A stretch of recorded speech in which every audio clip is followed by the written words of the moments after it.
Yeah. Okay. Well, welcome everybody. Can I tell you why this is so important, and particularly important to me? We've been trying to get action on the social determinants of health and health inequalities. And Coventry, of course, was the first to declare itself as a Marmot city. Very important. And following the lead of Coventry, we now have local authorities and cities all around the country. So we're going to hear, and then Coventry was successful in winning a big research grant, the Health Determinants Research Collaboration, and are now kicking this off because we want action, but we also want to know whether the action is effective. And that's what the research collaboration should be about, telling us what's happening and whether what's happening is making a difference. This first session, I'm going to kick off by giving some national context, and then we'll hear more from others on that relates to work at the cities.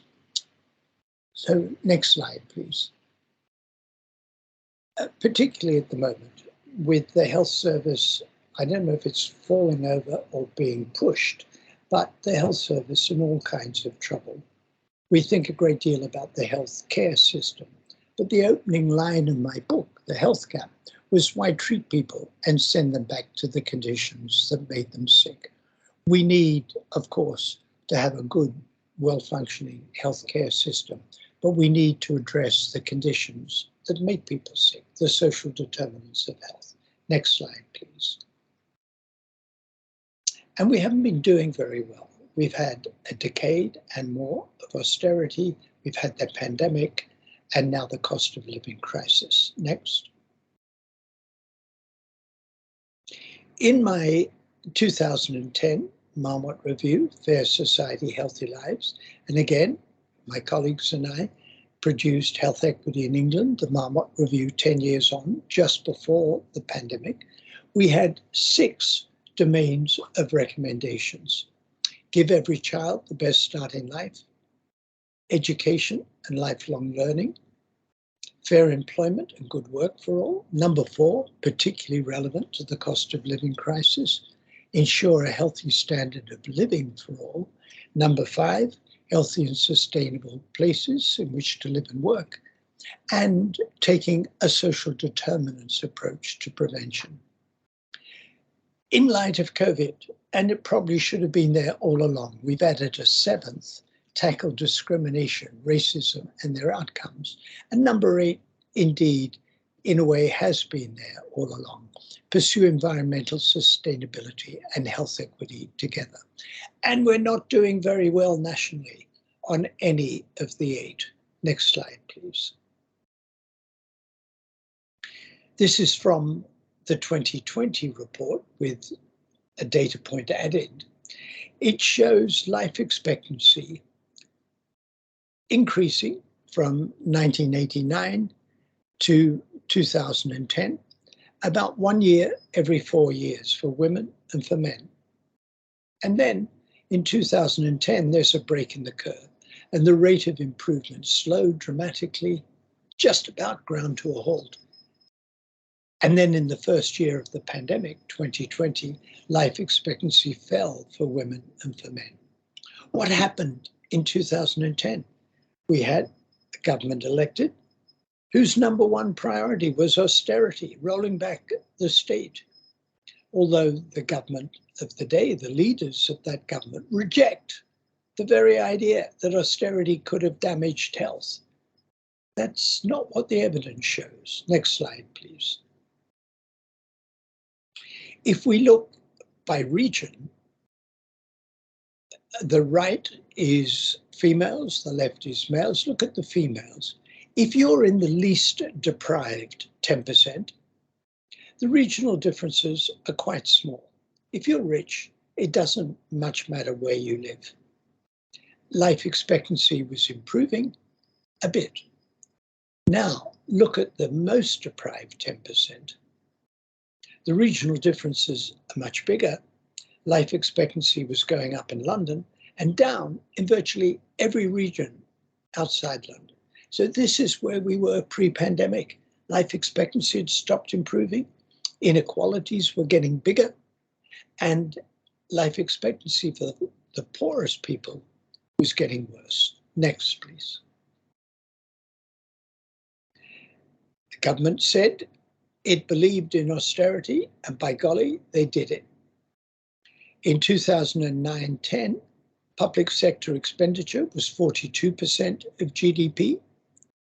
By 2019-20, that 42% had become 35%. It went up dramatically with the pandemic. Remember, the Chancellor said, whatever it takes. I kind of wish the Chancellor back in 2010 would have said, whatever it takes, rather than we have to cut everything or we'll be like Greece. Next slide, please. I coined the phrase proportionate universalism in our 2010 review. The idea was that we should combine targeted, means-tested policies with universalist policies. We want universalist policies with effort proportionate to need. Next slide, please. So here's the social gradient, let's say less deprivation, longer life expectancy, we want to level up. If we focus only on the poorest, we miss the health disadvantage of those above that threshold. So universalist policies with effort proportionate to need. What did we get post-2010? Next slide, please. Spending by local authority per person in the least deprived 20% of areas, that's total spending per person, went down by 17%. And then the greater the deprivation, the greater the reduction in spending. In the most deprived 20% of areas, it went down by 32%. What we have here is effort inversely proportionate to need. The greater the deprivation, the greater the need. The greater the need, the greater the reduction in spending. Next, please. So we've had a decade plus of austerity. Next. Why did we have it? The Chancellor, who was the architect, said there's a simple truth. If you've got a very large crash, the country pays the price, the country has to live within its means. The economic policies we pursued after 2010 meant that we actually had the strongest growth in the G7. More jobs were created, a lot to be proud of. Britain in 2016 was buzzing. I hasten to add, I'm not party political. My politics is related to evidence. What did the data show? Next slide, please. This is UK real wages. They went up, and these are peer countries. And then 2010, real wages went down, when in peer countries they were going up. We were the envy of the rich countries. This is the change since 2009 in real wages. We were the envy of the rich countries. You must be kidding. Real income, real wages are lower now than they were in 2018. It was a disaster for people's incomes, and it was not good for GDP per person. We fell off a trajectory and didn't get back on. Next slide, please. Then came the pandemic. Next. And we said from the beginning that the pandemic would reveal the underlying inequalities in society. Classify people by level of deprivation, classify and then look at mortality. The higher the deprivation, the higher the all-cause mortality, and there's COVID-19. Yes, we need vaccination, masks, social distancing, but we also need to address the underlying inequalities. Next slide, please. And we said that the pandemic not only would reveal the inequalities, but amplify them. This is life expectancy, 2018 to 20, compared with the previous 3 years. Life expectancy fell for the poorest 40%, not just the poorest decile, the poorest 40% in men and women. The greater the deprivation, the greater the fall. Next. And then the cost of living crisis. Next slide, please. Inflation, earnings, benefits. It's hard to argue that earnings have been causing inflation. Earnings are below inflation in real terms. It's hard to argue that paying nurses properly would lead to inflation if you give them a below inflation settlement. Next, please. And it's not good being poor. If you're in the poorest 20% of households, you need to spend 50% of household income on food if you are to follow the healthy eating guidance. Poor people have poor diets, not because they're ignorant, not because they don't know how to cook or are lazy. They have poor diets because of their poverty. Blame the poverty, don't blame the people. Next, please. And if you're on benefits, you're in trouble. The JRF and the Trussell Trust calculated the cost of basic essentials. People on universal credit, a single person, a couple, get around 70% of what they need to meet their basic essentials. If you need universal credit, we guarantee we won't give you enough to lead a healthy life. Next, please.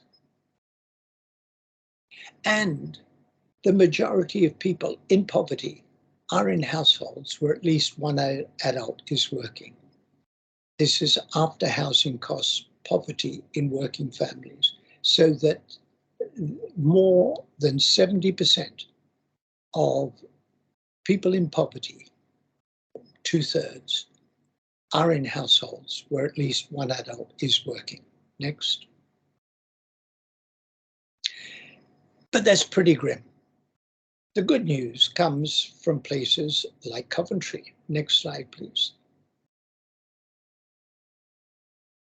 Coventry was the first Marmot city, Greater Manchester, Cheshire and Merseyside, Lancashire and Cumbria, Luton Town, Waltham Forest, Gwent in Wales, the Southwest region, Leeds. More than 40 local authorities are working in this area. Next.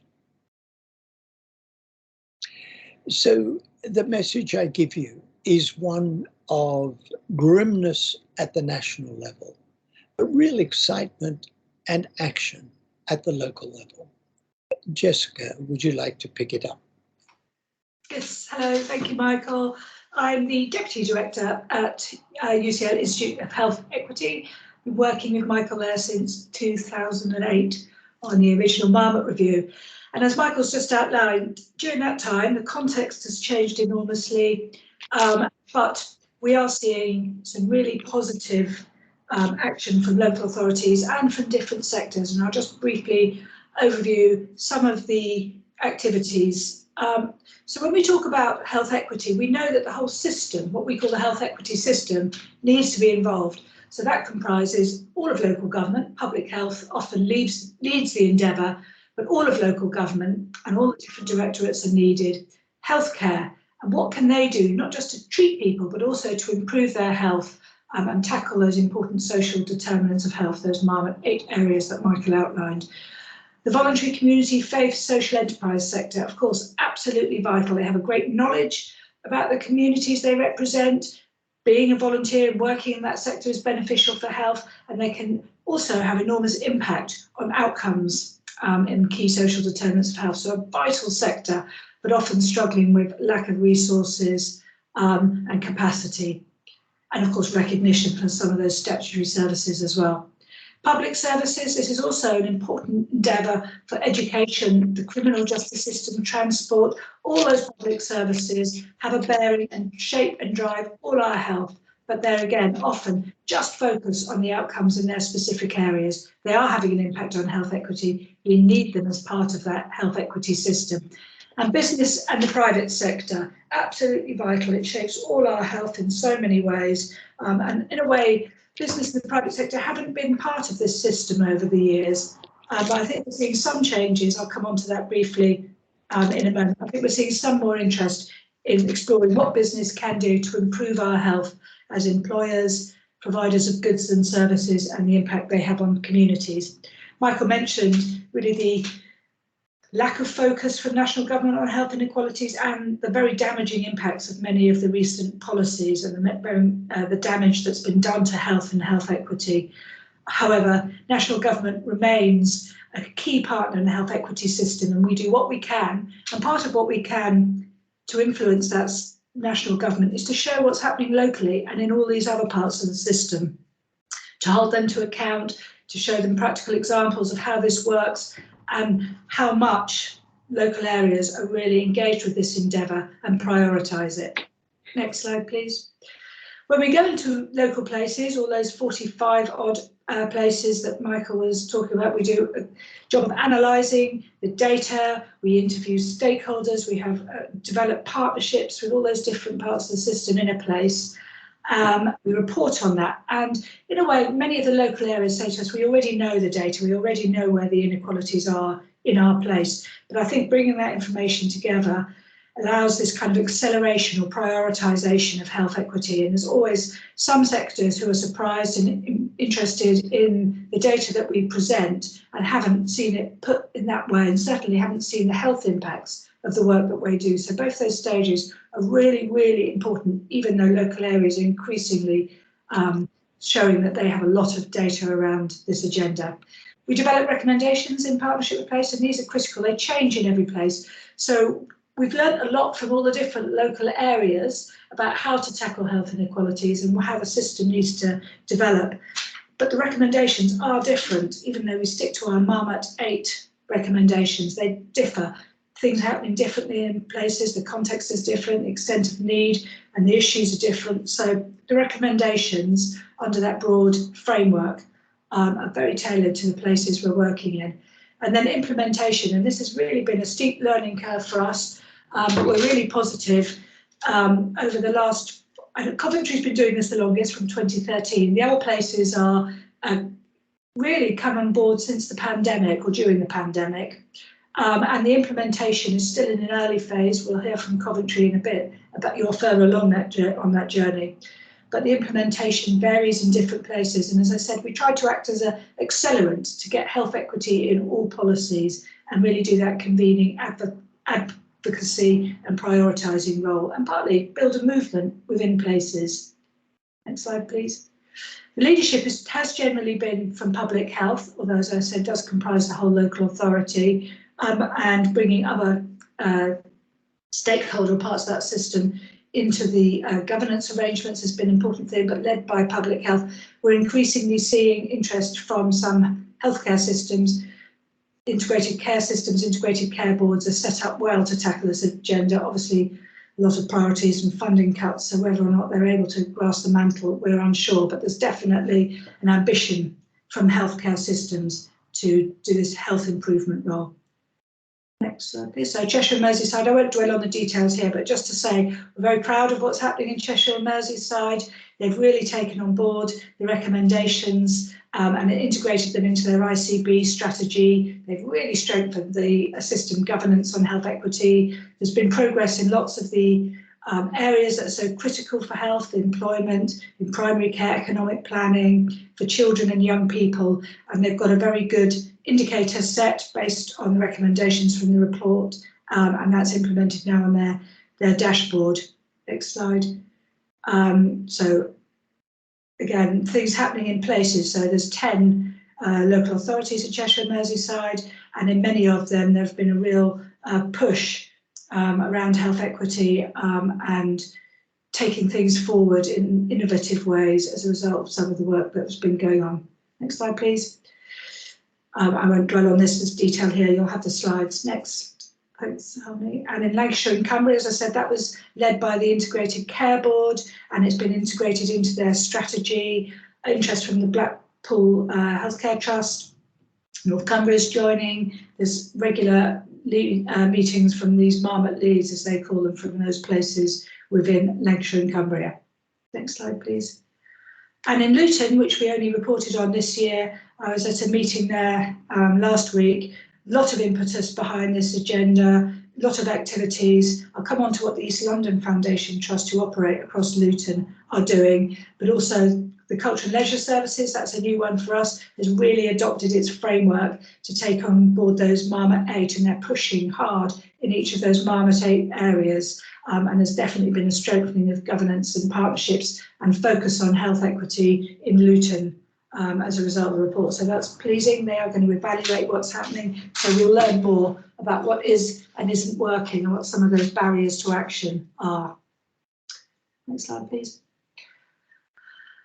We're also, so this is more about what the integrated care boards can do. We have had a lot of interest from integrated care boards, and we have a programme of work with Barnardo's and 3ICS, setting up Children and Young People's Collaborative. And again, this is the first time we've had such a close relationship with community and voluntary sector and service provider, Barnardo's, and this sort of three-way partnership with these 3ICS, really testing out new models of designing services for children and young people, but focusing on those social determinants of health, improving housing, for example, educational attainment, stopping children being excluded from school. So we're designing and delivering services in those three areas, really focused on the social determinants of health and children and young people at the heart of those designing those services. Next slide, please. And this is from the East London Foundation Trust, who we think are really pushing the boundaries of being an anchor organisation and really exploring what they can do as a health service provider. They're a community and mental health trust working in some very deprived areas in East London and across Luton and Bedfordshire. So they've looked at their role as an organisation, as an employer, and bringing meaningful employment apprenticeship opportunities to local people, access to employment and apprenticeships. They're developing a pilot, Healthier, Wealthier Families, focusing on language and communication and working with employers to advocate for good quality work. So taking that role in society very seriously and pushing with a whole range of different employers about improving the quality of work. Next slide, please. And some of the outcomes that they've found that they've achieved. They're providing welfare and financial advice in their children's clinical services, and they've found, amazingly, 70,000 in unclaimed benefits for the families they've worked for, even in this small pilot they've run. They've recruited 200 of their service users have been recruited by ELFT. They're paying the living wage and requiring that their suppliers pay the living wage. So it's gone from 61% of their suppliers paying the real living wage compared with 22% 2 years ago. And various other activities that they've been doing that have really, I think, made a significant impact. So we look forward to continuing our work with them as a trust, and lots of other trusts are very interested in what they've been doing. So I think that's a positive development as well from the healthcare system. Next slide, please. And I mentioned business. We wrote this report, The Business of Health Equity. Legal and General approached us and said, what can we do to make a difference to health and take action on the key social determinants of health? And we developed a framework for them, but also for other businesses. Next slide, please.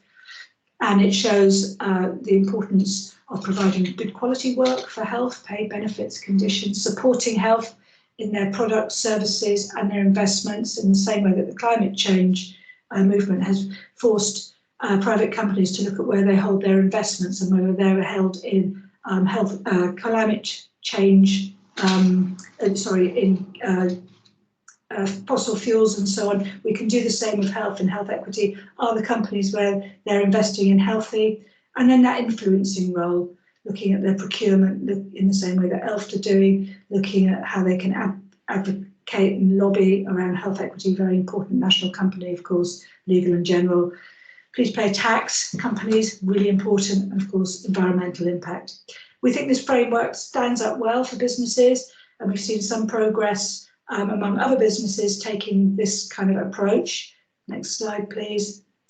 And this is a report that really followed our report, looking at city organisations, and they've been assessing the conditions of employment for their cleaners, security staff, caterers, and building that into their ESG frameworks and so on. So and the conditions of employment among those contracted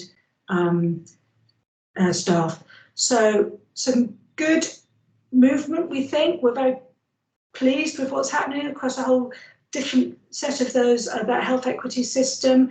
And we really think that we can coordinate and learn from what's happening, spread that learning, and hold the government to account. Things are happening, and organisations and places are really trying very hard, even in a difficult context, to make a real difference to health equity. Thank you very much. Oh, and this is our network. Please do sign up. This is where we're going to be putting you in touch with other people who are working on health equity, and using it to show examples of good practice, deal with some of the challenges that you're all facing in this kind of work. So please do join. It's free, and we think it's we hope it's a very useful resource for local areas and practitioners. Thank you. Jessica, thank you. And now we'll hear from Coventry itself as what's been happening. Alicia, I think you've been in the lead with Coventry as a Marmot city. Please. Yes, thank you very much. Thank you. So I'm literally going to give you a whistle-stop tour, because clearly I can't give you an overview of the last 10 years that we've done as a Marmot city, but just to point you in the direction and give you a flavour of some of the things that we've been doing over the last 10 years. So originally it was a 3-year programme, a 3-year idea about what do we do to become a Marmot city, how would we want this to look for Coventry, and how would this work for us. And Coventry established a Marmot steering group to really think about how we wanted to tackle health inequalities for Coventry. At the end of that initial 3 years, where there'd been a lot of thinking, a lot of talking, a lot of idea sharing, we committed to another further 3 years to really look at how we started to make some of those ideas come into practice. So for 2016 to 2019, we then embedded the Marmot approach within our health and wellbeing strategy rather than having a separate strategy. So it influenced everything that we did. And then in 2019, we held a What Next Summit, where we agreed for the Marmot steering group to incorporate the identified priorities from that summit to drive them forward over the next few years. We won't dwell on 2020 for too long, but just before the COVID pandemic, there was an evaluation of Coventry's Marmot approach published by UCL alongside the Marmot Review 10 years on, and the link will be available in the PowerPoint slide shared if anybody wants to read that. So where we are now for 2023 and 2023 going forward, we've now moved away from having a steering group to our Marmot partnership. We've moved away from having an action plan to more of a monitoring tool, where we've developed a new set of indicators to monitor where we're making progress and where there may be gaps that are starting and where we need to have a spotlight on. We've refreshed our membership of the Marmot Partnership due to a lot of people changing roles and moving around, and making sure that we're really clear about the purpose and the vision, where we're going for the future. We've created some additional subgroups to have some extra focus on areas that we wanted to have some extra focus on, such as those with families aged 0 to 5, good employment and work and poverty, health in the built environment and communities, and equality, diversity and inclusion, so we can have some more sort of frontline focus on there.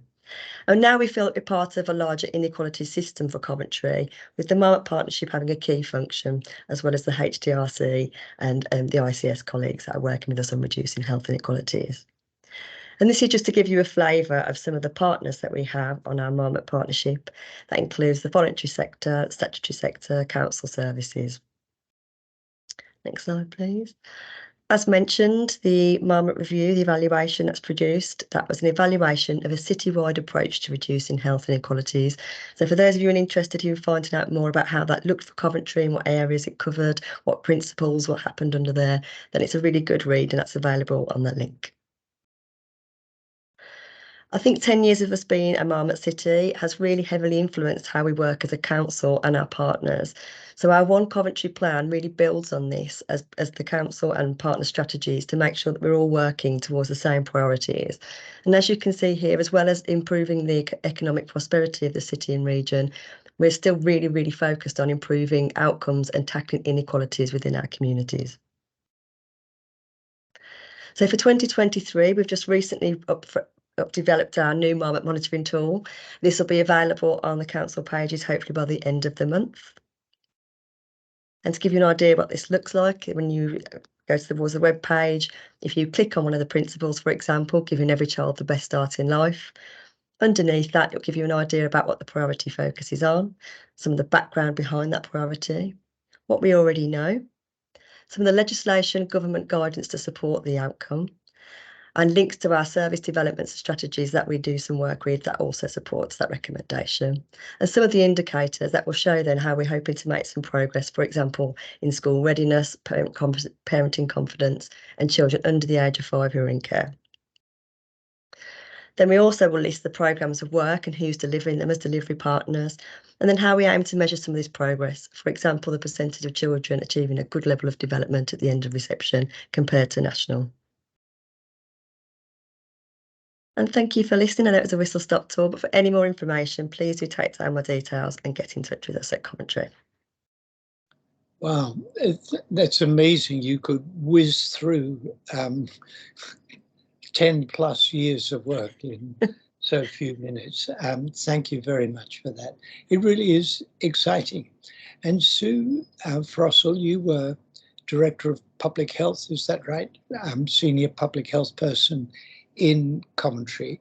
And now you're the principal investigator of this new HDRC, Health Determinants Research Collaboration. So what? Sue?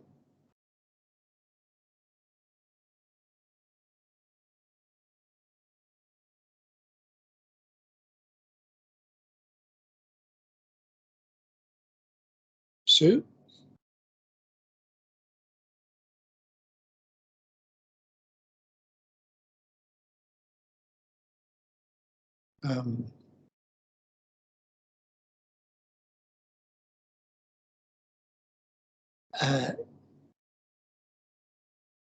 Have you heard from Sue? She was here very briefly before.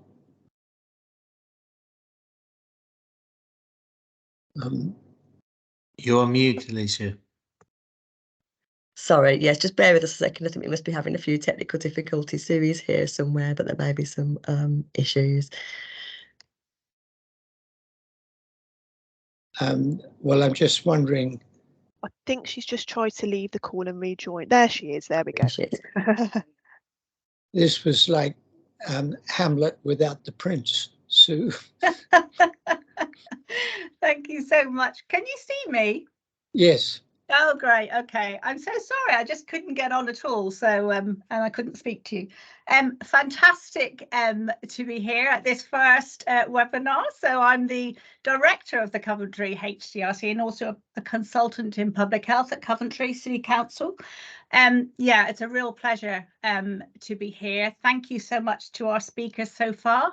And I just want to say a call out to Harmony as well. Thank you for all the work that she's done in the background to make this event happen. So the first thing, I just wanted all of us on the call, on the webinar, to just take a step back. So we've heard lots of strategic examples around health inequalities and the wider determinants of health. But the Health Foundation did a piece of work recently about what comes into your head when somebody says health or health inequalities or being healthy. And one of the things they found in the general public was that people immediately went towards the health service. And if they were pushed, they would then start talking about the choices that people make, the healthy lifestyles they have, whether they drink, smoke, eat properly, all those aspects, physical activity. But of course, those thoughts about health and being healthy didn't connect really with the kind of life that you're born into, the kind of parents you have or parent, the kind of environment you're growing up in, and whether there's problems and secure relationships or not in your family, whether you have a good education or not, whether you live in a house that, you know, that's going to be helping you to flourish, what kind of a job you've got. All those things that we all kind of know are going to make a difference to whether or not we have a long life expectancy, a healthy life expectancy, a long healthy life expectancy. And we know that there are lives lost, early deaths, because people experience all kind of disadvantage in their lifetime. And so that I suppose was a realization, without being condescending, I suppose, through the systems, is that actually health, the determination of health, is around much more, and indeed 80% of health will be determined by those broader and wider determinants, social determinants of health. So I don't know what comes into your mind or has come into your mind when people talk about being healthy or the health of the people around you, etc. But it's a bit of a challenge to all of us to think differently. And whilst at the council, I would say many senior leaders will think towards those broader determinants of health, I'm not sure that everybody thinks in that way. So there's lots of work still to do in the council, in Coventry, in our systems, in the HDRC. So I just wanted to set that as a context, because we do need to think about, as we talk about those wider determinants of health, think about what the Health Foundation found from their piece of work, that actually people's minds didn't go towards that. They went towards health services and lifestyles. Next slide, please. So we've already heard from Alicia that really these wide determinants of health are strategically in our system already. Our One Coventry plan, everything in it really is connected to the wider determinants of health. The national priorities around the ICS, of course, are connected directly in with social and economic development and tackling health inequalities. That's 2 out of 4. But everything really within Coventry, it seems, is directed in that way. And of course, we have been a Marmot city for quite a long time, so it's not really a surprise that it's come really into our DNA as a council. But as I've said before, lots of work still to do. Next slide, please. So the story really was that the National Institute for Health Research, wanting to start developing an infrastructure for research into the wider determinants of health and not simply health services type research, they put out an offer, and 61 councils bid for it, and we were one of 10 in Coventry that was successful. Now that is a really interesting place to be, that actually those areas of research that will impact on how people operate in the future. And this is the beginning of an infrastructure build within local government to enable us to do the research that makes a difference to the people that we're all serving right across the system. Next slide, thanks. So what do the NIHR want to achieve? They really want this the universities and the local government systems to become connected in a much bigger way and much more coordinated way. And so the universities need to understand more about what the priorities are for the people, for the local government, and we in the local government need to be much more connected into the academic world. So that's us becoming more research savvy, and universities becoming more real world savvy, if you like. Of course, that involves the wider system as well, but NIHR specifically wanting to build those relationships between universities and the local government. They are very, very keen on public engagement and involvement in this, and to have real, the real voice of the people into the research priorities. So that's a big ask of them, and to do that well. They have given us this money, and one of the things I'm finding I have to keep saying over and over again, we don't have money to do research at the moment. We have to bid for the money to do research, and in order to do that we need an infrastructure, and the infrastructure is in the building phase, and NIHR have actually given us 5 years to do that, but in reality that will be expected within kind of 3 to 4 years that we'll start doing research applications. But not there yet. So we're in the build and the team's growing, and it's in a really good place now. More to recruit, but you know, so much has been achieved to date. Next slide, please. So what will it look like in practice?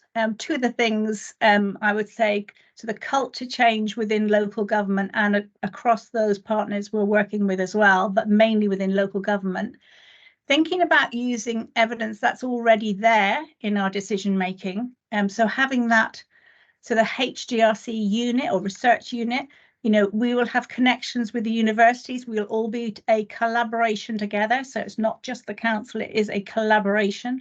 We will have a supporting mechanism for us to enable senior leaders and those working at every level to use evidence in their practice. Staff will be trained and developed, and we'll be able to share learning across the system, across nationally and potentially internationally in the work that we do. And of course, that embedded public engagement. Implementation and impact. The so what of this is that they will want to know what the impact has been. And so we will need to show that we're really making a difference through doing our literature reviews, evidence reviews, sharing them with others, sharing them across, and of course, leading up into doing big pieces of research and, you know, applying for grant funding. Well, they may not all be big, but, you know, generally speaking, they want to see some big initiatives going through each of the local government areas. And then, of course, working with HDRCs as well, other HDRCs that have been successful and will be successful. A little bit of a picture then of that. Sorry, Harmony, just go by one slide. The way that it might work in terms of professional curiosity, as an example, is what, you know, kind of what if we did it in a slightly different way? I mean, this is a real life thinking of someone working. What if we did it differently? Have others thought about it? What did they find? And if they didn't find anything, well, it looks like it's going to make a difference. And let's put a grant application in. Let's do a research study and let's use and share the findings that we have from that study. And we will hear soon from people who have done that, and people, fantastic people in our system who have done the research, and also those who may have done more had there been a research infrastructure in place, and how that might have scaled up the impact of the work that they've done. But thank you so much for listening, and we're going to go over now into a Q&A session, I think. Thank you. Thank you, Sue. Yes, we are going to go into Q&A. Just let me ask one of the questions that was in the chat, and perhaps, and then please to encourage, we've got a few minutes to encourage questions.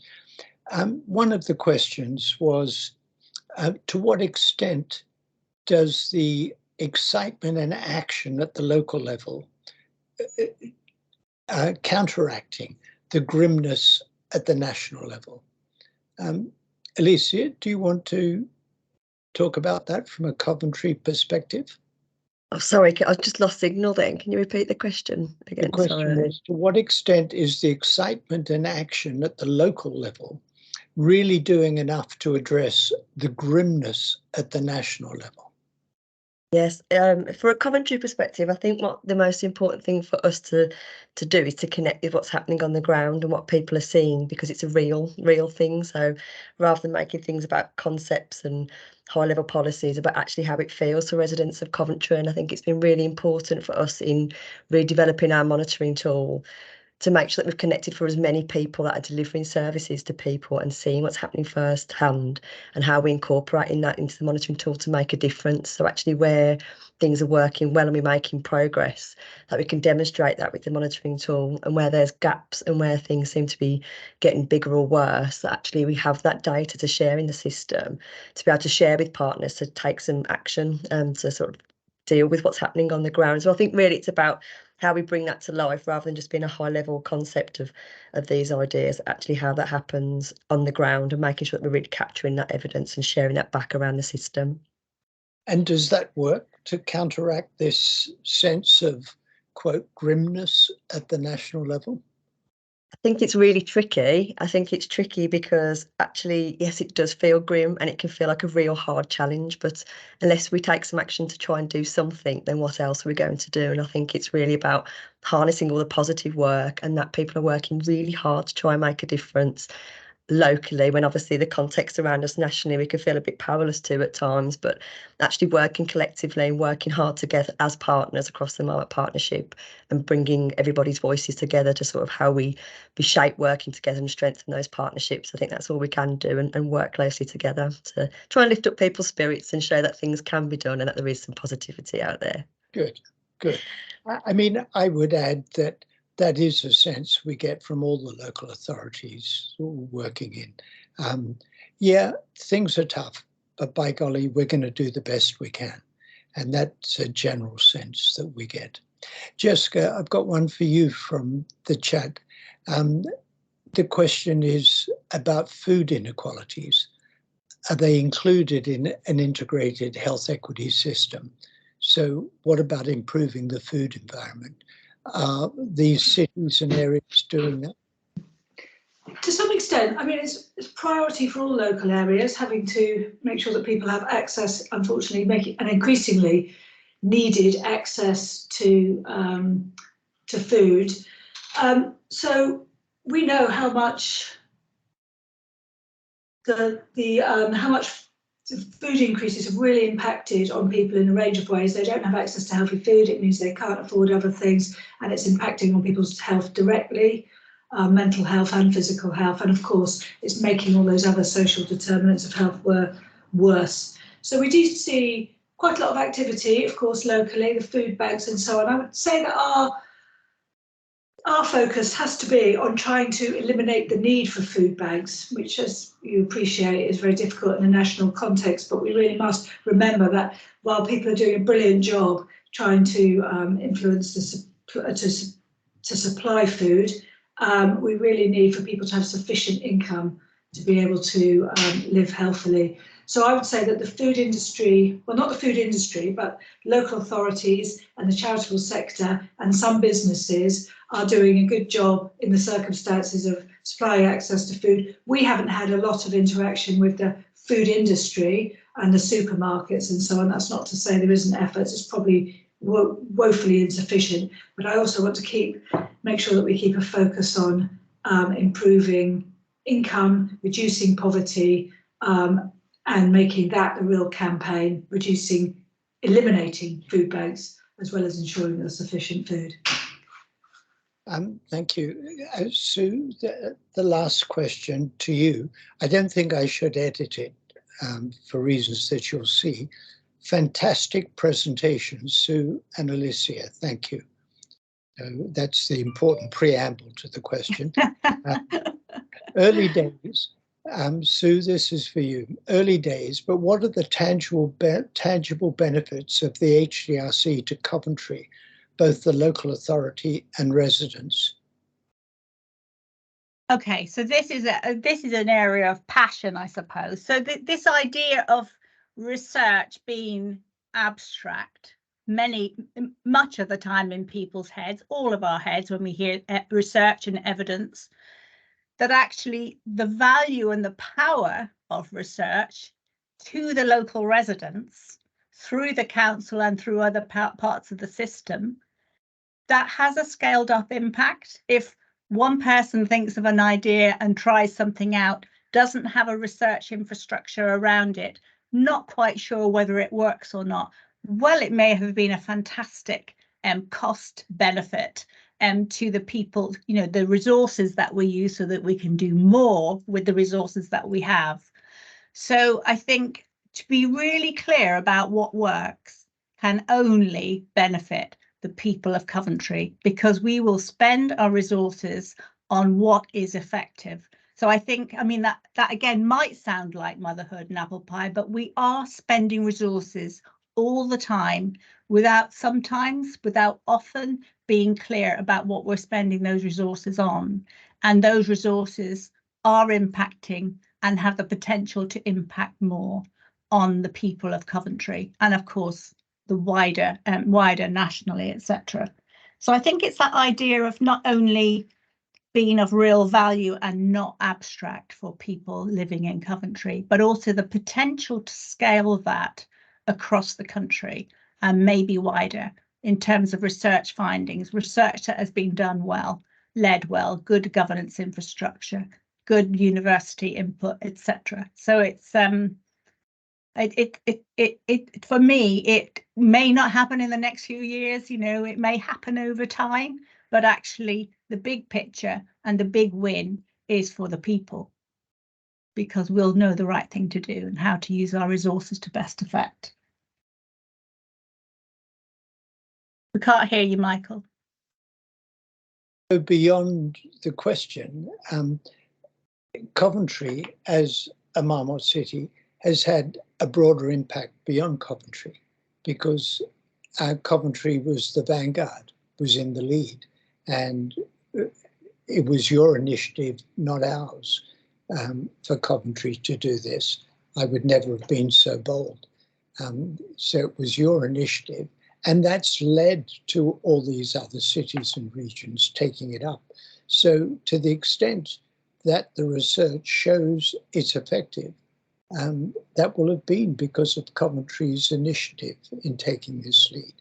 Let me say to the audience that there's another period a bit later for question and answer, so keep the questions flowing, and we will, I hope, deal with them a bit later. But in a way, our next two short sessions are in response to the earlier question. What impact will research have?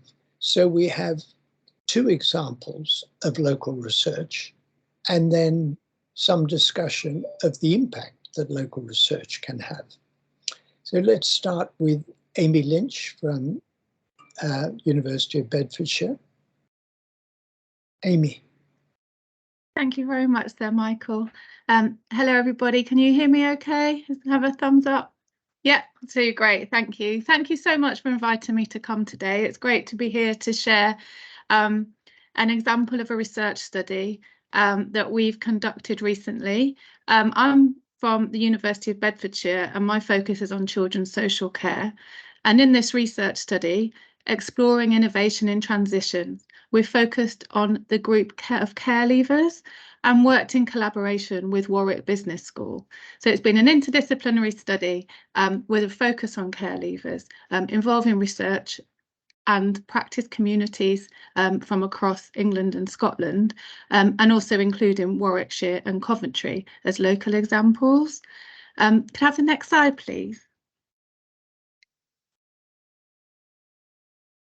So as I said, our focus is on care leavers. Our research project focused on this group of young people who have been in the care of local authority, whether that's foster care, residential care or supported accommodation, who move on to living independently. And what we know is that care leavers as a group experience inequalities in health and in relating to the social determinants of health, including poverty, homelessness and unemployment. And we need to know more about what works to support care leavers and to reduce inequalities. Next slide. So our research, as well as focusing with care leavers as a specific group, we also focused on the concept of innovation. So innovations for care leavers, new ways of doing things to support care leavers in their transitions from care and beyond, that hope to improve care leavers' experiences and care leavers' outcomes in relation to health and in relation to the social determinants of health. And what we know about innovations for care leavers is that lots and lots are designed and lots get implemented at the local level, but it's quite difficult for innovations for care leavers to be sustained. And it's quite rare to see an example of an innovation for care leavers that has been successful and that has sustained over time and grown. So our project really wanted to find out more about what could help successful innovations to sustain, so that more care leavers can be supported in their transitions from care and beyond into their adult lives. So the exit study brought together a group of interdisciplinary researchers, so led by Warwick Business School, with their focus on organisation science. A collaboration was formed, and we got funding from the Economic Council for social research, brought together organisation science from Warwick Business School, public health from Newcastle University, and children's social care from the University of Bedfordshire, where I'm from. And we came together with a shared aim to really look at innovations for care leavers and try and understand a little bit more about what helps make innovations work and be successful and be sustained. In each of our teams, we also employed a care leaver research associate. So we have really had some lived experience from young people with relatively recent experience of the care system to help us interpret the data and develop our findings. And they were supported by the Care Leavers Association, who really helped promote the participation of our care leaver research associates. Our research project adopted a research practice kind of collaboration case study approach. And the National House Project was one of 6 case studies that we worked with over a period of about 3 years. And the National House Project is a national charity which aims to support care leavers through an innovation called House Project, which is an innovative housing plus pathway.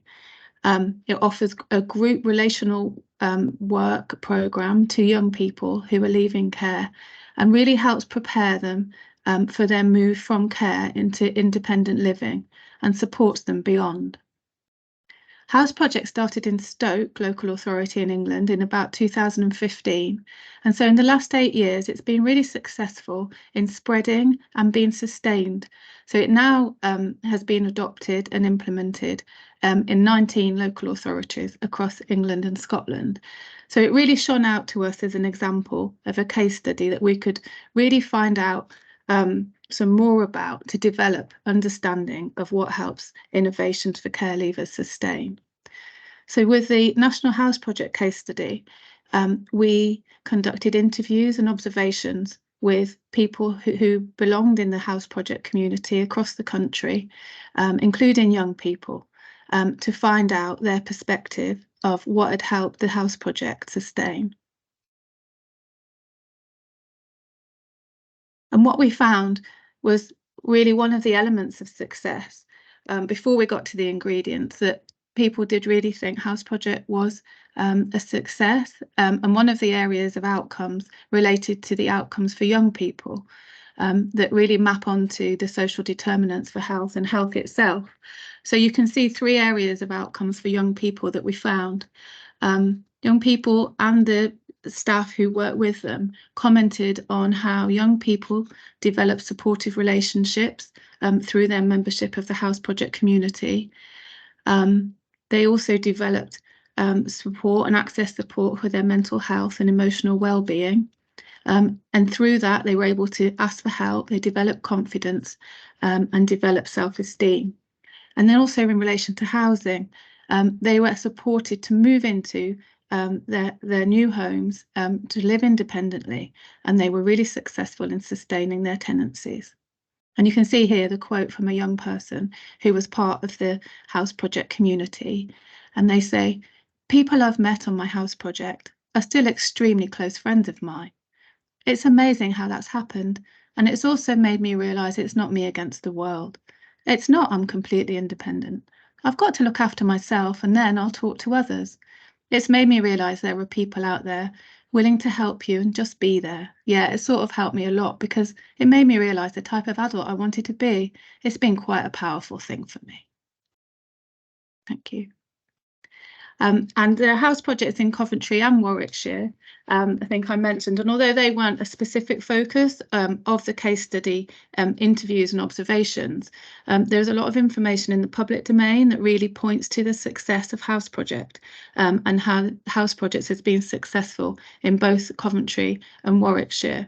So you can see a photo of a young person who's a member of the house project community in Coventry, and he was co-hosting the Children's Services Conference alongside the Coventry Director of Children's Services, as a real example of confidence and being empowered as a young person. And then you can see the quote from an Ofsted visit report in Warwickshire, really pointing to how house project has really helped strengthen the service that young people leaving care can access. And then this final slide is a summary of the learning. So what was it, what did we find that underlay the ingredients of success of house projects being able to spread from that origin in Stoke and be implemented across 19 local authorities across England and then across the border into Scotland? And we identified 6 ingredients of that success. So firstly, there was fidelity to the core design of the innovation. We found that where local authorities really kind of stuck to that original concept that had been there in Stoke, it really helped sustain and create a successful implementation in new local areas. The local authority context was really, really important. So as in Coventry and Warwickshire, there's a shared value base that really puts young people's experiences and outcomes at the centre of service design. We found that where there was a shared values between the innovation itself, house project, and the local authority, this really supported success in terms of implementation and sustaining. We also found shared leadership was a really crucial ingredient. So leadership of house project shared with the local authority and beyond social care within that. So health partners, employment partners, where there was a strong, wide, broad partnership with a commitment to the house project. This is where we saw the success. And part of the shared leadership, which was a real common feature, and you can see there from the example from Coventry, shared leadership of the Children's Services Conference, co-production with young people and really creating opportunities for young people to lead their own service was a crucial ingredient.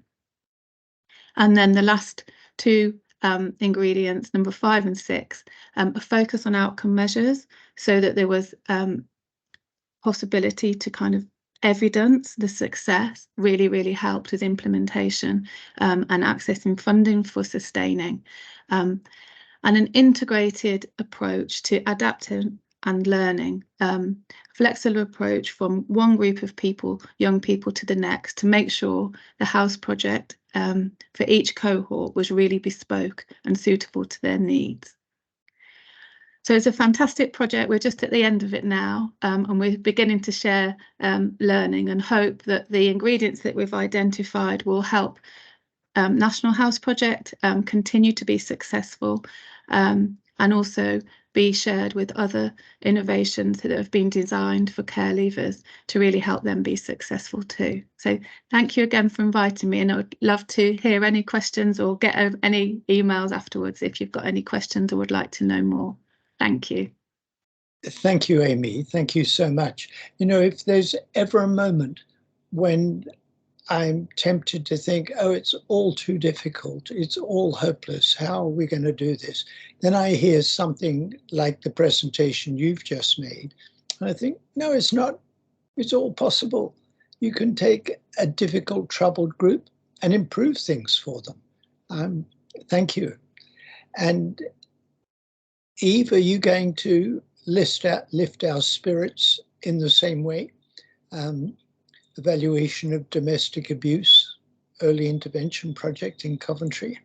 Eve Wang. Thank you. Hello everyone, my name is Eve. I am the research assistant in the public health team. My post was funded by NIHR, which is the same funding source as the HDRCs.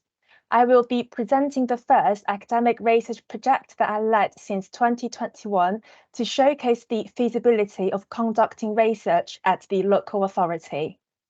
Next slide, please.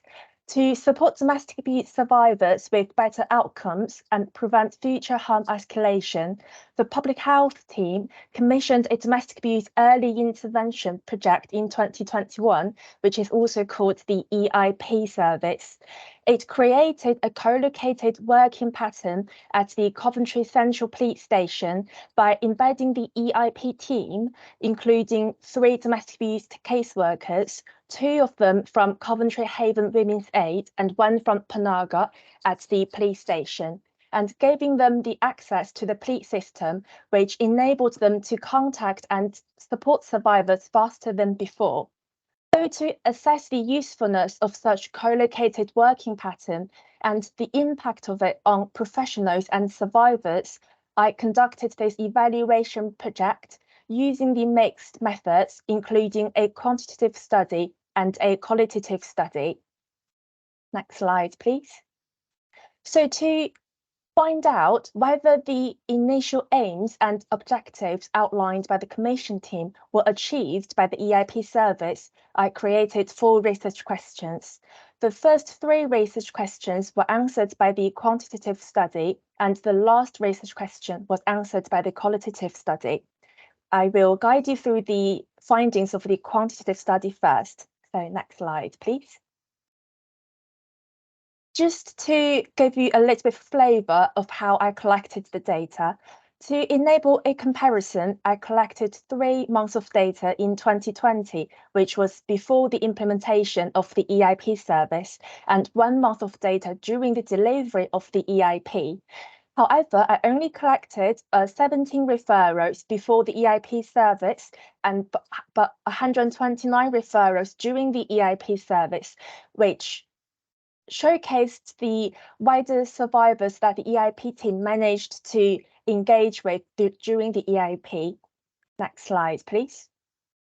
One of the major questions from the Commission team was whether there was a difference in the judgment of survivors' risk and need between the police and the EIP team, and our answer was yes, because there was only a fair agreement between the police officers and the EIP team on the risk levels of survivors. For example, among 91 referrals that the police thought should be of medium risk level, 26 of them EIP team thought should be high risk level, and all the 26 cases stayed on high risk level. This shows that police have different levels of understanding of survivors' risk levels and situational needs, and especially around the high risk factors. Next slide, please. We were also interested in looking at whether there was a difference in survivors' access experience and outcome before and after the project began. We realized that there were increases in the numbers of survivors that were introduced to and accepted ongoing services. There were also increases of numbers of survivors that were referred into outward referrals. In addition to the increases of numbers, we also found that the EIP team were able to signpost wider services to survivors according to their needs. Also, those services were not provided before the EIP was implemented. For example, in terms of the signposting services and our referral services, ITVA stalking and harassment team, these were not provided to any survivors before the co-located project. Next slide, please. We also found that the EIP team engaged with survivors coming from wider background. For example, Haven engaged with survivors coming from wider age groups and survivors coming from wider ethnic backgrounds. Similarly, Panaga managed to engage with survivors who come from wider ethnicity and from other type of relationship to the perpetrator. So these were also part of the achievement of the EIP team. Next slide, please. So now I will guide you through the findings of the qualitative study. I conducted 2 sets of interviews. One was with the professional cohort and the other was with the survivors. And now I would like to draw your attention to the voices of survivors. The survivors found that their situational and personal needs were met by the EIP team through this joint safeguarding approach, as in not only themselves, but also people surrounding them, including their family and children, were also safeguarded. One survivor said that it's not just a woman, it's children or the family or anything like that. It's a huge umbrella. Next slide, please. Survivors also found that they were supported by the communication and skill set of the EIP team, as in they felt at ease and relaxed while speaking to them. And survivors also found they were heard, understood and validated, and they were supported by this highly valued knowledge level of the EIP team. For instance, one survivor said that she had brilliant support network surrounding her. However, she still felt she wasn't being understood, or she didn't feel people understand her story just because no one within her friends or family have experienced domestic abuse. However, the EIP team were able to understand her journey, were able to understand her story from being a victim. So she felt at that moment it was really understanding, and it was really validating all her feelings during the past years of relationship. There was also a survivor who was a migrant to the country, that she was abused by the perpetrator who were threatened her by her visa status in the country, as she was on the spouse visa. That fear of her continued even after she was separated from the perpetrator, as she was worried that she will have to leave the country in terms of the nature of her dependence of the visa. However, she said that she was connected by solicitor and the immigration officer by Panaga, and then her stay in the UK was extended. Not only that, her children were also registered on the child's benefit. So she said she thought Panaga has been the one, and they have been her backbone in this country. Next slide, please. Survivors also found that their outcomes were improved by the increases in knowledge and awareness of support available, and the improved levels of well-being and the sense of agency and greater perceived safety. For instance, one survivor defined it herself at the magistrate court when the perpetrator was nearly allowed to go back to normal phone calls and text messages contact with the survivor. So she stood up for herself and offered to use a parenting app instead to communicate with the perpetrator in terms of the children issues. She said that even the judge didn't know about the parenting app. She said it was the EIP team that gave her the knowledge and voice and the power to stay safe and to speak up for herself. There were also survivors saying that they started taking on the lifestyle advice offered by the EIP team, as in they started taking care of themselves, they started going to gym, they started meditation, they started eating more healthy than before, as before their life focus wasn't on themselves. One survivor said that her caseworker also found her voice was more upbeat, and the survivors, they contributed the improvement in themselves to the efforts of the EIP team, as they have been the confidence of survivors. This is just the recommendation that I made for the commission team and for future funding to sustain the project going on. So I'm not going to bore you with the detail of it. And I understand this is a very brief presentation. I'm happy to take on more questions in the Q&A session. And I hope you enjoyed the first piece of academic project that we've done in the public health team. Thank you.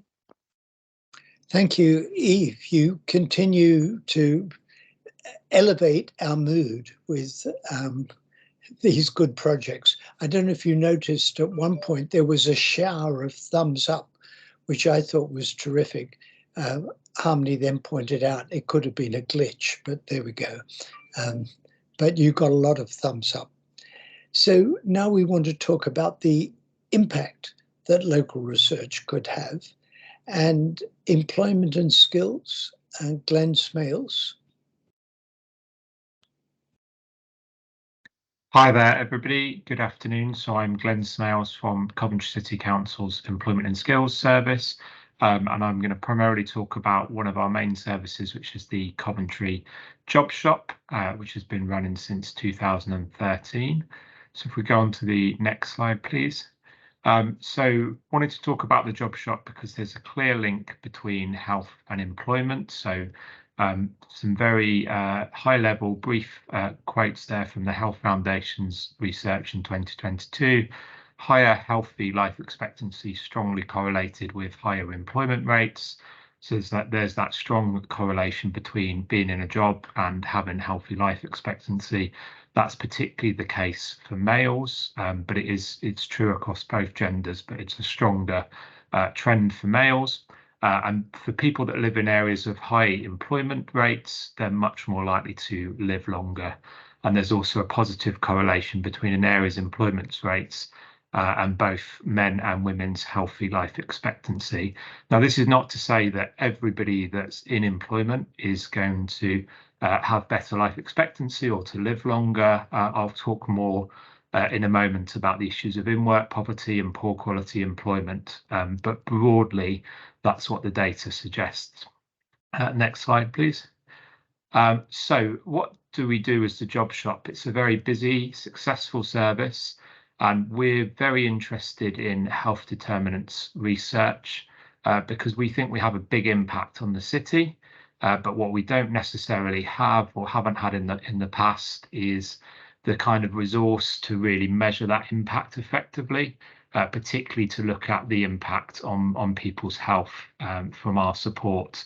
So we're seeing over 250,000 plus visits since 2013, so that's a lot of footfall. We've got over 53,000 customers registered, so in a city of just over 300,000. That's a big chunk of the working age population that have at some point come into the Job Shop and engaged with us. Some have engaged with us a lot, some have been in once or twice. We know we've supported over 12,500 people into employment. That's measurable success.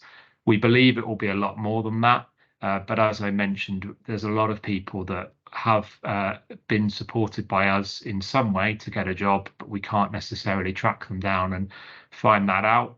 Obviously, a lot of people, once they've got into work, they disappear a bit, which is fine, but we don't necessarily know those outcomes, and we'd be particularly interested in getting better at tracking those and looking at the impact of employment on their wider life situation. We work with over 200 businesses a year as well to support their recruitment. Next slide, please. So what makes the Job Shop unique and why do we work as a service? So we don't mandate customers. Everybody comes into the Job Shop by choice. All actions are customer led. There's an open door policy, so there's no security. Intentionally, everybody's welcome to come in. It's a person-centered and holistic approach. So we've got one-to-one support. We do some group workshops as well, but they're optional. Again, we're not forcing people to do any particular workshops or activity. It's not a one-size-fits-all program where you have to do X, Y, and Z. It's very customer-led. It's end-to-end, so we work with customers at all stages of their journey. We focus on wide partnerships. Job Shop's very much a hub at the centre of lots of activity in Coventry to support people broadly around employment and skills. We have on-site careers advice through National Careers Service. We've got strong partnerships with DWP so that we can resolve people's barriers, benefits issues through collaboratively working with DWP in as positive way as possible. And we have partnerships with most of the voluntary sector across the city, both to engage different groups of people and get them on a journey to employment, whatever stage they're at, but also to provide some more specialist kind of barrier breaking support delivered in a range of different ways. And finally, we've got specialist support for mental health, so job coaches that are specialists in working in close partnership with mental health support services and providing people with a very tailored service to help them to get into employment whilst looking after their mental health. Next slide, thank you. As I said, not everybody in employment is necessarily going to be in better health.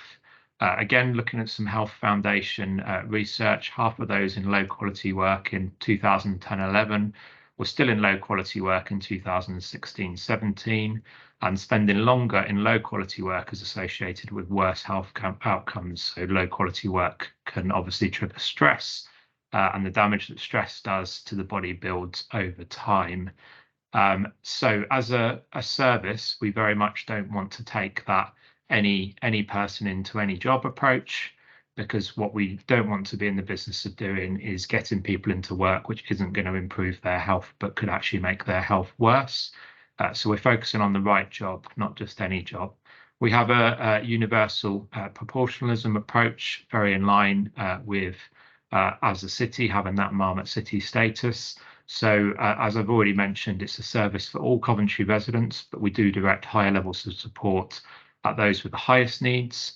But anybody can come into the job shop, whatever stage they're at. So that can be those that are signed off work due to ill health, struggling with stress in their current role, looking for more rewarding roles, looking for more hours. So there is all that support for in-work customers as well as longer-term unemployed people, people that are economically inactive.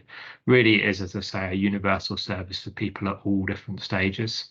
And finally, our employer engagement focuses very much on quality. So we don't want to work with employers that are offering low quality, poor jobs.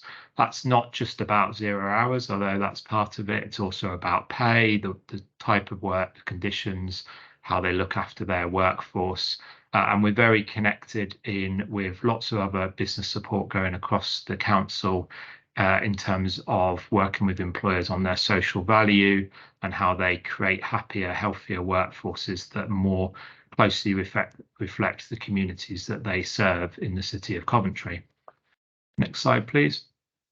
Just briefly wanted to mention we have a citywide skills strategy as well, and I won't go through the whole thing, you'll be pleased to know, but just wanted to highlight a couple of key bits for this agenda. So we're very focused as part of our skills strategy in ensuring that our skills system is working for all Coventry communities, it's inclusive and it's supporting those with the highest needs. So we're doing a lot of activity looking at the skills system in Coventry, our skills providers, how they deliver stuff, where they deliver stuff, and the kind of quality of what they're delivering and making sure that it is working for different community groups, including those with mental health conditions, those with disabilities, looking at the diversity of who they're delivering to as well, and the inclusion within that. So it's really key that we work closely with our skills providers, with voluntary community sector organisations, to get the skills system right, but also to work with businesses. So we need the skills system to work for businesses. So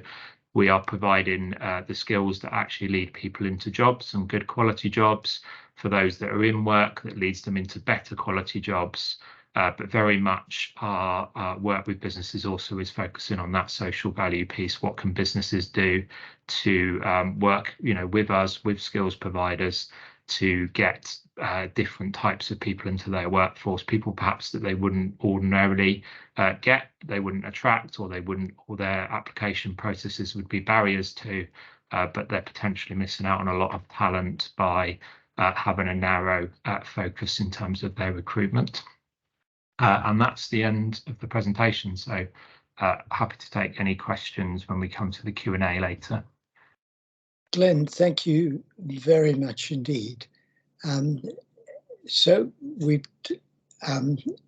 covering the waterfront here with good examples, and related to that, housing and complex needs. And we've got Jim and Sophie, is that right? That's correct. Thank you very much. Good afternoon, everybody. My name's Jim Crawshaw. I'm Head of Housing and Homelessness at Coventry City Council. And hi, my name's Sophie Hall and I'm Housing and Homelessness Commissioning and Partnerships Lead. Right. And we're here to give a short presentation on how we as a city have focused elements of our work on supporting single homeless people who are experiencing multiple disadvantage. Next slide, please. So as a council statutory homeless service, we have a duty often to accommodate some of the most vulnerable and often chaotic individuals in the city if they become homeless. Sadly, we had a number of single people die within our temporary accommodation over an 18-month period for many different reasons, including suicide, liver failure, heart attacks, stroke, etc. And the key question we asked ourselves was, could we have done anything differently? It's probable that we couldn't have for many. However, we also knew that we needed to learn from those unfortunate events by seeking to ensure wherever possible we worked collectively to prevent any further incidents if that was possible. So alongside that, we had a number of single people who were experiencing multiple disadvantage living in bed and breakfast accommodation across the city. We had large numbers of people sleeping rough. We undertook a rough sleeping count in July 2019 and found 58 people sleeping rough on the streets of Coventry. We had a third and voluntary sector in the city who were and still are very keen to help, but did so with very little strategic direction through the local authority. We had a focus on processing people through our homelessness services, not on those individuals of Coventry who needed our support. And we had a real revolving door of individuals experiencing multiple disadvantage, often moving into accommodation, being evicted, ending often back out on the streets, back into accommodation, and just through that real revolving door. Next slide, please. So we really wanted to make that difference and change things for both our customers and our partners. And we wanted our staff to be a key part of that change. We wanted to support them and give them the tools they needed to ensure that we provided as good a service as possible. You know, homelessness is really hard. It's emotive. It takes really special people to deliver effective frontline homelessness services. We worked with our staff to unpick what the key values and behaviours that were needed to deliver our services and make sure it was truly people focused. We employed and continue to employ people with lived experience of homelessness, substance misuse, and contact with the criminal justice systems, and sometimes all three, to complement our technically proficient team. Our partners in the city were so important. There's a real large number of really good and effective partnerships in the city around homelessness and related areas. We knew that we couldn't make these changes and deliver an excellent service without their support and their expertise. So we worked with our partners, we included to them, we listened to their feedback. We really listened to the positive bits, and we truly listened to those bits where they said that we could do things better. And we looked to make real changes to the work that we undertook in the city. So listening to our customers' voice was key, and by involving our customers in our strategies and our plans, we knew that they were right in terms of what people who used our services needed. We tested our approach with our partners and with our customers and made sure that the feedback that we were given from both truly changed things. Next slide, please. So what we did operationally. So as I said, we spoke to our customers, our partners. We analysed our data and, you know, we're housing people. So we made sure that we tapped into other elements of the local authority, into our transformation team and into our insight data team within the local authority, to ensure that we were truly able to analyse that data. Now, there were a few things that we did operationally. I'm just going to talk about the first one around the supported temporary accommodation offer, and then I'm going to pass over to Sophie to talk around our teams around people, work, accommodation, and about how we embedded our partnership working. So next slide, please, Harmony. So as I touched on earlier, a number of single people ended up living in bed and breakfast accommodation. So what we did was we developed our own supported temporary accommodation, which is 102 units of high quality accommodation. We have a 26-bed unit where single people move into in the first instance, where there's on-site staff, both council and commission support services. And then we have a range of other provision that people move through that accommodation into before they move into permanent accommodation. We couldn't run it as effectively as we do without the partnership workings. We have CGL, we have mental health services, we have a real joined up approach to working with people in that accommodation, many with real multiple disadvantages. And we focus on how do we move them through and get them tenancy ready and move them on, particularly some of the most complex individuals. Sophie. You're on mute, Sophie.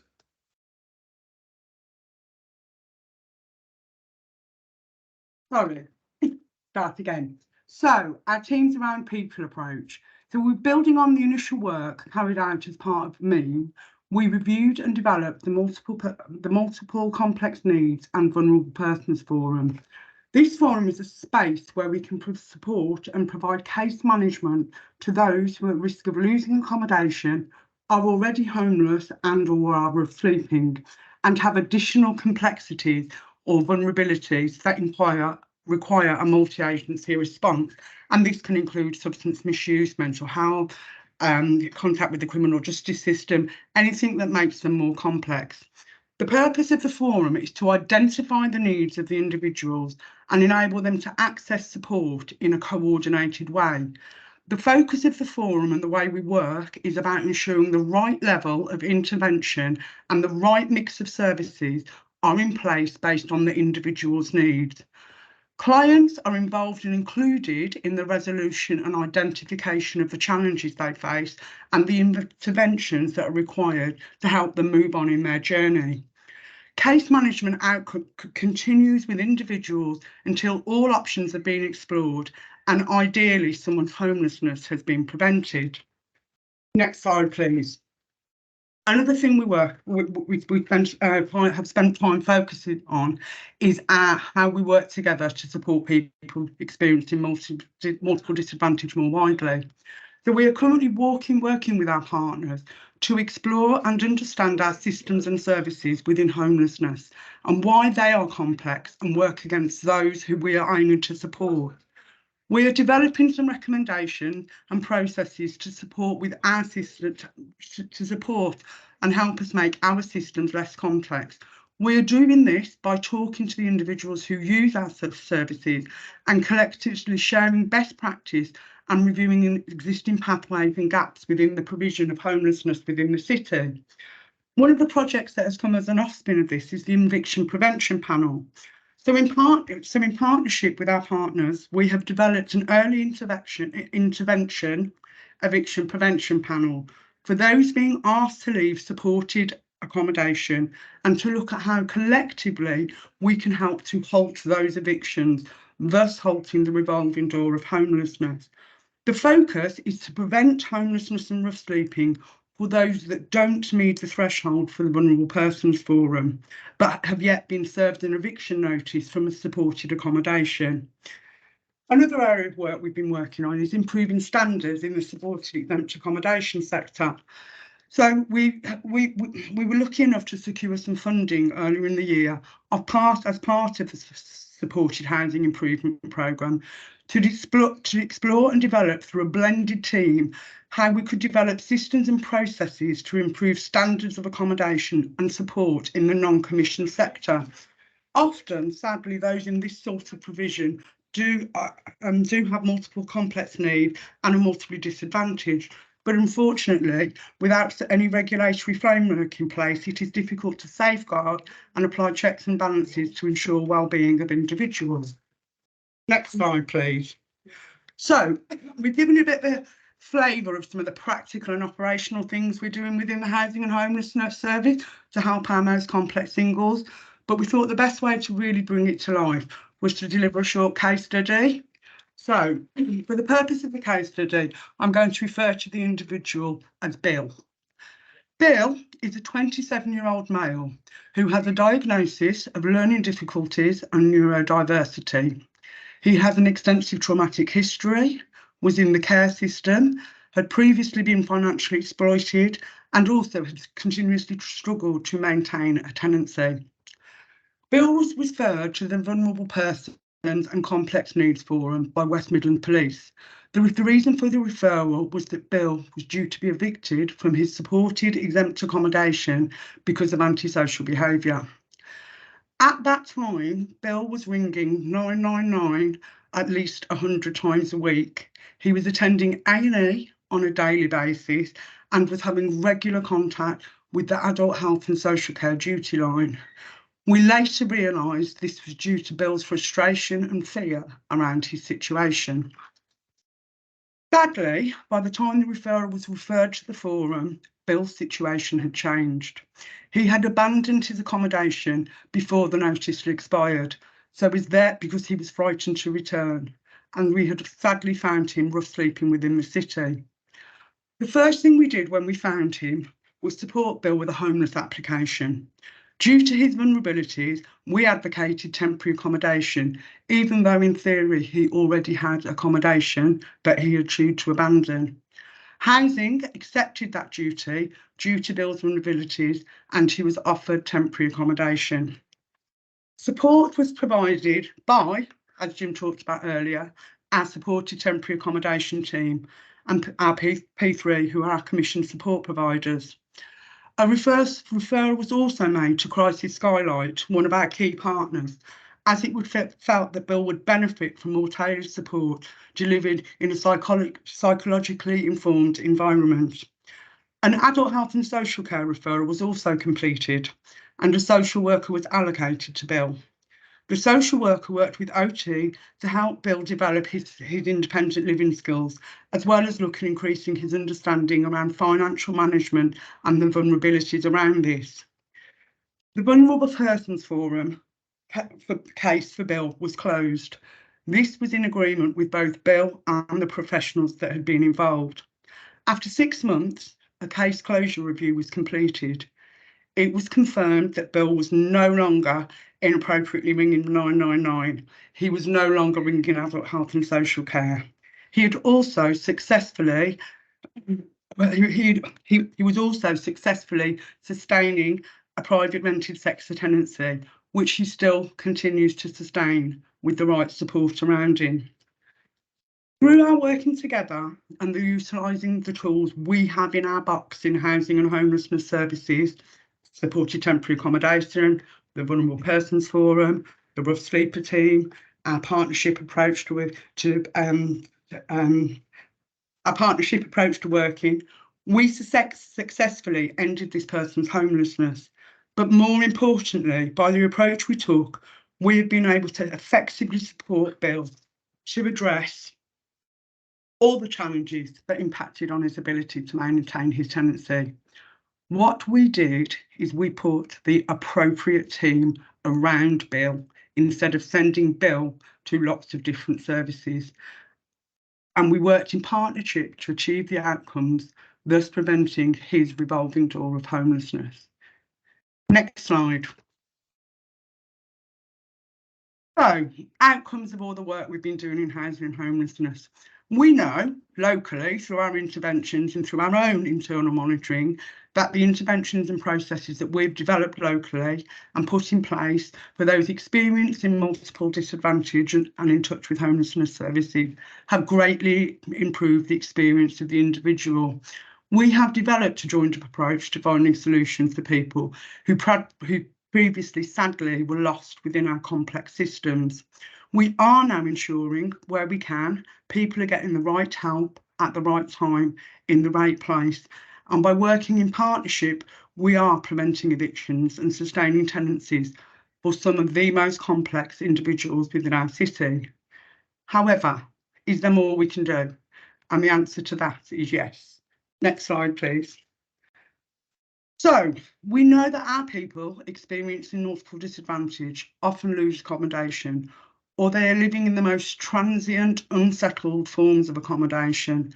The cycle of complexity and housing continue, often continuing in ever-decreasing circles.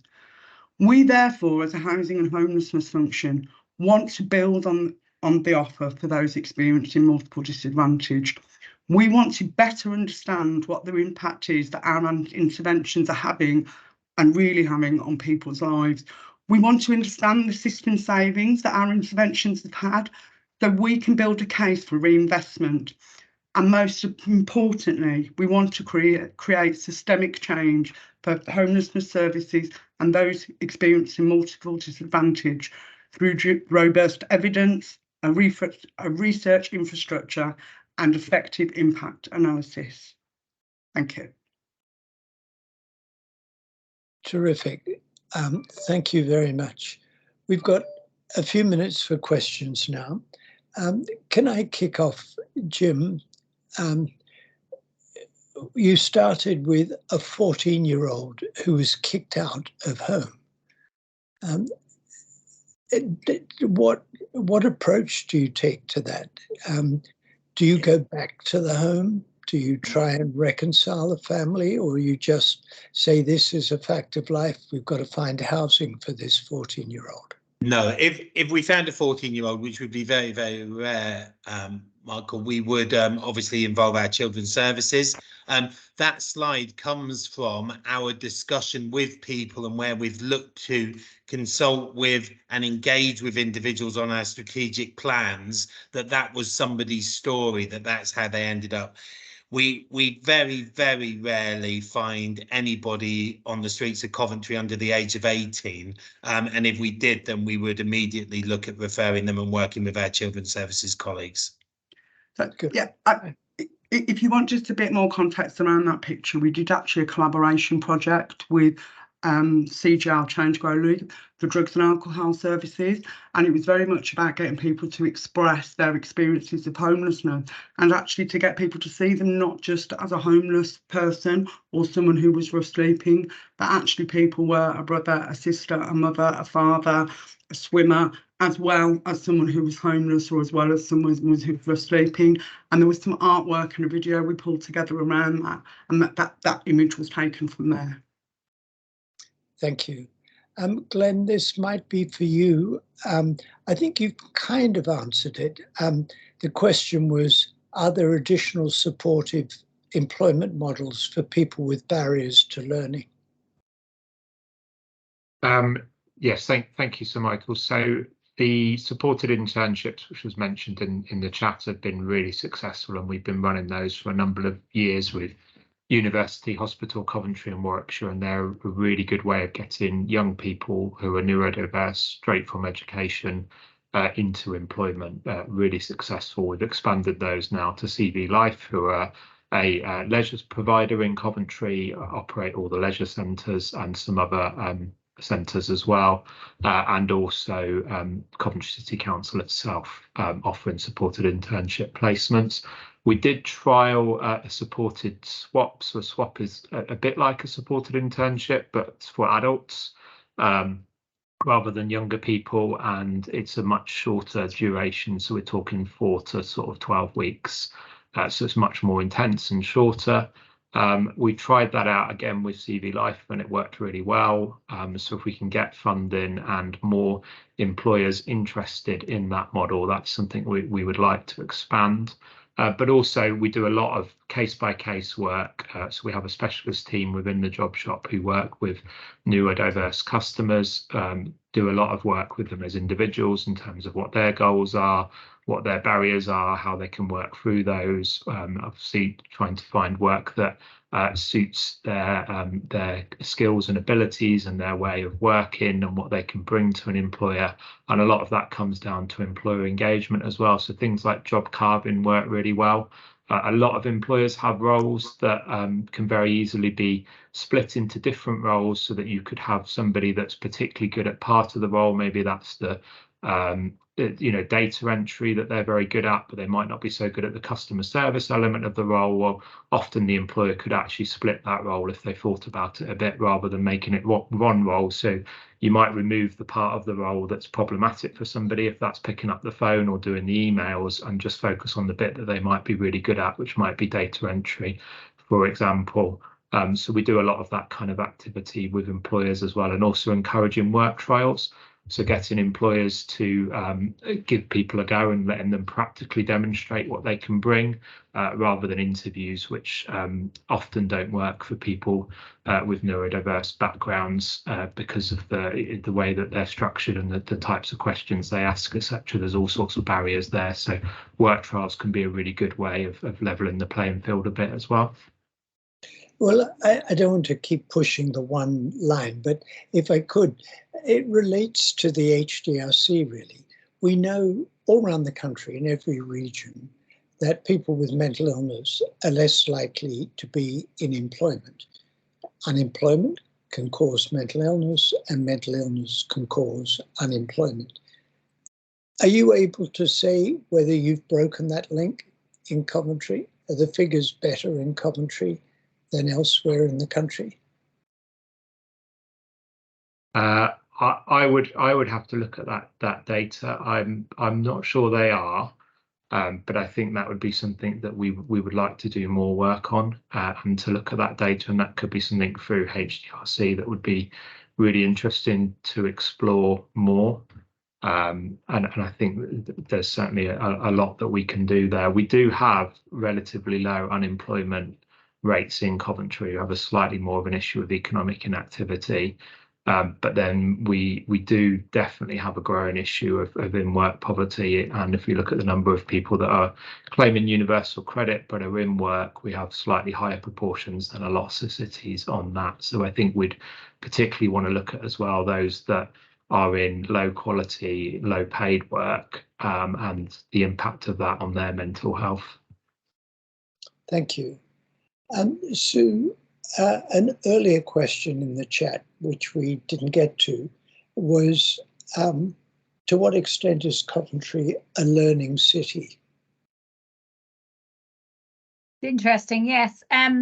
It's a difficult question to answer. I'm not quite sure what is meant by the question. Is that to do with the education system and how we manage the education system, or is it Coventry City Council and how it learns from its mistakes? I mean, I would say absolutely, because of the way that we work in Coventry. I mean, I would have no doubt in saying absolutely we are a learning city. But I don't have a piece of paper that gives the evidence of our learning track over time. But I can't imagine that we're doing all that we can. I bet we can do more around learning. But I would say, in essence, we are a learning city. And I'm sure, Sir Michael, you would agree that we are certainly around the Marmot City approach. So that would be my best answer, I think. I have no evidence. I have no piece of paper apart from our Marmot evaluation that we did. Well, good. I mean, that's the kind of thing one would want to know from the evaluation. Another question that was in the chat, by the way, if anyone else has got a burning question, please let me know. But I'm just picking up questions that were in the chat. I think the question was raised, Eve, when you were speaking, but it could, anyone could answer it, which is, to what extent do you take a cost-benefit approach? So I'm happy to give an answer. I've got a big economic analysis on my piece of paper from this event, and it's just a reminder to myself and all of us in the HDRC that actually one of the powerful mechanisms of influencing government and, of course, influencing those around us is being able to be clear about the economic impact of the work that we do. So Sophie and I were talking just a bit earlier and thinking about, you know, all that money that's lost, so how much those individuals cost the system. Not that we want to think about cost only, we want to think about impact on people's lives. But if we could describe that in a robustly economic analytical way, we might make a difference. So I know that Chris Whitty had a bit of a criticism for public health, if you like, saying we're great at describing the problem, we're not that great at describing what to do about it, and we're really not very good at proving our point around the economic analysis. So there is something about the research that we do on into the future and having a robust economic analysis around that research so that we can say, in the job shop, we did X, Y, Z. This is what we think is the economic benefit to the system. Appreciate that it's not only the NHS or only the council, or, you know, but actually being really clear how much the problems are costing us and how little the solutions cost if we pick up and do the right thing. So I would say a big clap to an economic analysis question. Good. Well, we've got 10 minutes. So, Sue, would you like to give us your final thoughts? And there was another question which you could perhaps take and then lead into your final thoughts. And okay, fine, thanks. So the question was, if we were to have an idea for a research project linked to HDRC Coventry, how would you like us to best approach HDRC? So Harmony, I know, is on, and she will put a single email address in the chat, and that will be the first step, is to email us.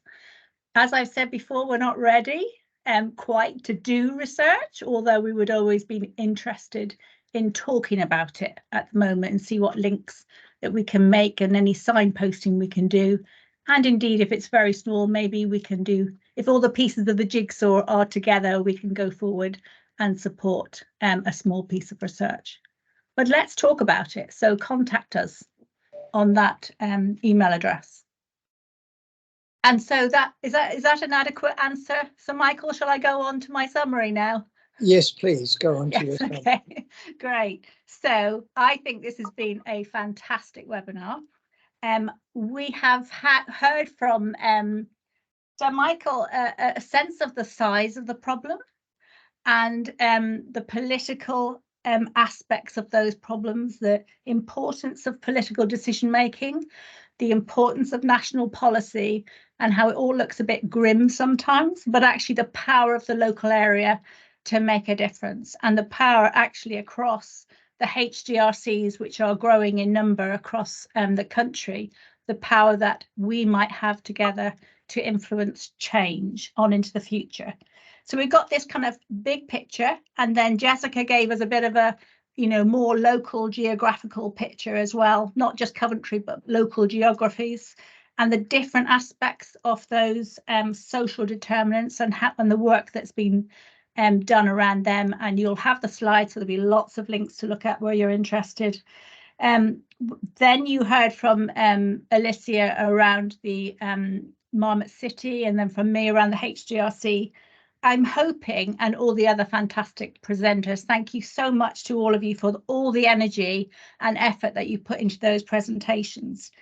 We can see that we have brilliant people around us, and people who have demonstrated actual learning through research, and people who have demonstrated the potential for doing research around some of the innovations that we are doing in Coventry. So the question is, what works always with research? And that will increase, knowing that will increase the value of our resources to our communities and the people we serve. And the other thing is that we will scale it. So that the huge thing about the HDRC is that potential to scale what we know right across the country and potentially internationally where relevant.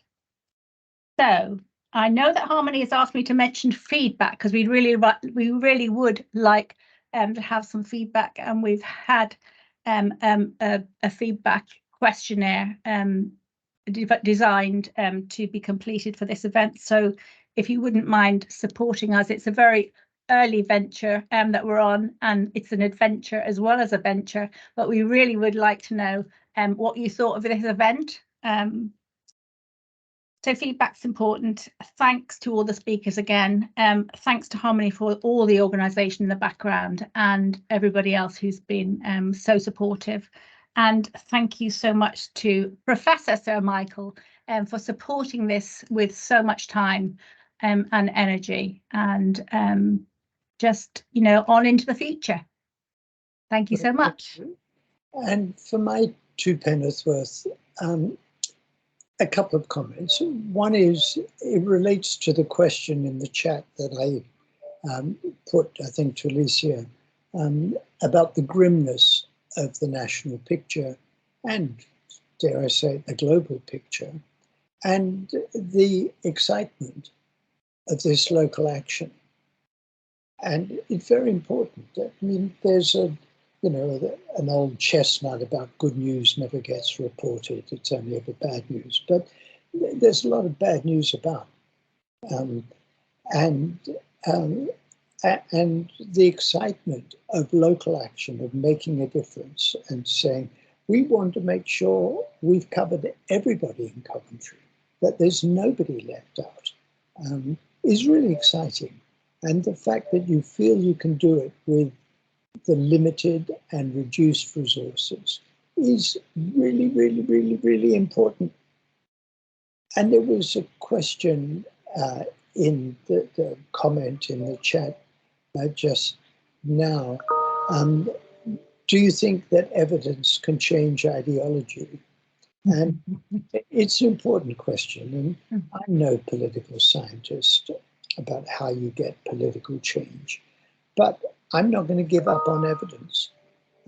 I think the evidence is really important. And you laid it out, Sue, at the beginning. You said, we'd like to know if what we're doing is making any difference. And we'd like to do the best things for the people of Coventry. We'd like to learn. Well, that's evidence. So it may not change ideology, but the more people that are susceptible, influenced by the evidence, the better. And maybe indirectly it can change ideology. You remember the famous line, I don't know if he ever said it, but it's attributed to John Maynard Keynes. When the facts change, I change my opinion. What do you do, sir? As I hinted in my presentation, there are a lot of politicians who don't change their opinion when the facts change. And that's difficult. But that doesn't mean that those of us who really want to make a difference should ignore the evidence. The evidence really, really matters. And that's why you've set up this HDRC. If you didn't believe that, you wouldn't do it. That's right. And what you've laid out is how gathering the evidence can potentially make a big difference in the kind of policies that are put in place to help local people. I share your view. This was an exciting webinar. I'd like to hear about all the other exciting things going on in Coventry. And then you in Coventry would probably like to hear about all the exciting things that are going on in other cities around the country, because there is a lot of exciting things happening. We may not change ideology, we may not change national politics in the short term, but we may make a positive impact on people's lives and health inequalities. So thanks to all our brilliant presenters. Thank you, Sue, and thank you. Watch this space. Great. Thank you all very much for joining us. Thank Hope you enjoyed it. All the best. Bye. Thank you, Sir Michael.